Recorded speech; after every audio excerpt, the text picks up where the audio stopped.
Nang gabing yaon ay may pagtatanghal sa Teatro de Verdades. Itinanghal at itatanghal ng operetang Pranses ni Mr. Joy ang una nilang palabas, ang Les Cloches de Cornevel. Ikapito at kalahati ng gabi pa lang ay wala nang mabiling bilyete para kay Padre Salve at iba pang nais makapanood. Mahabang mahaba na ang hanay ng mga taong nagsisipaghintay na makapasok sa Entrada General. Nagkaroon na ng awayan sa takilya ng mga sinasabing pilibusterong mga lahi.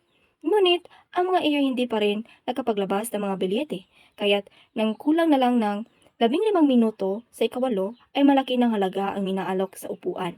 Makapal ang mga tao sa papasukan at nakakainggit na pagmasdan ang mga pumapasok. Tawanan, bulungan at batian ang naririnig sa mga huling dumarating. Dapat mong malaman ang dagsa ng mga taong ito'y kagagawan ng mga pile. Ngunit ang totoo, ang mga praile na pinamumunuan ni Padre Salve at ilang hindi pari na pinamumunuhan ni Don Custodio ay tuto sa pagtatanghal na iyon.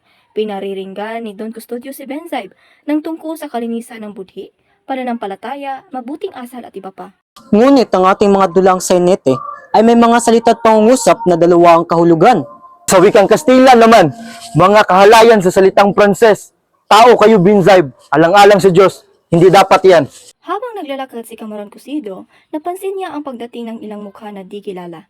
Iba't iba ang pinanggalingan at naghuhudyatan sa pamamagitan ng kindat at ubo. Doon niya lamang nakita ang mga taong iyon. Mga taong hindi mapalagay at parang noon lamang nakapagsuot ng Amerikana. Sa halip na makipagpesto sa unang hanay ng mga taong ito upang makakita ng mabuti, ay nasipagtago at nagkanlong sa dilim.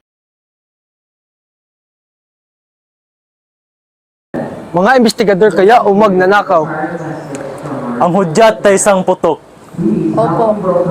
Huwag kayong mabahala. Ang general ang may utos niyan, ngunit huwag ninyong ipagsasabi. Kapag sinunod ninyong aking utos, matataas kayo. May pakana. Ingatan ang mga bulsa.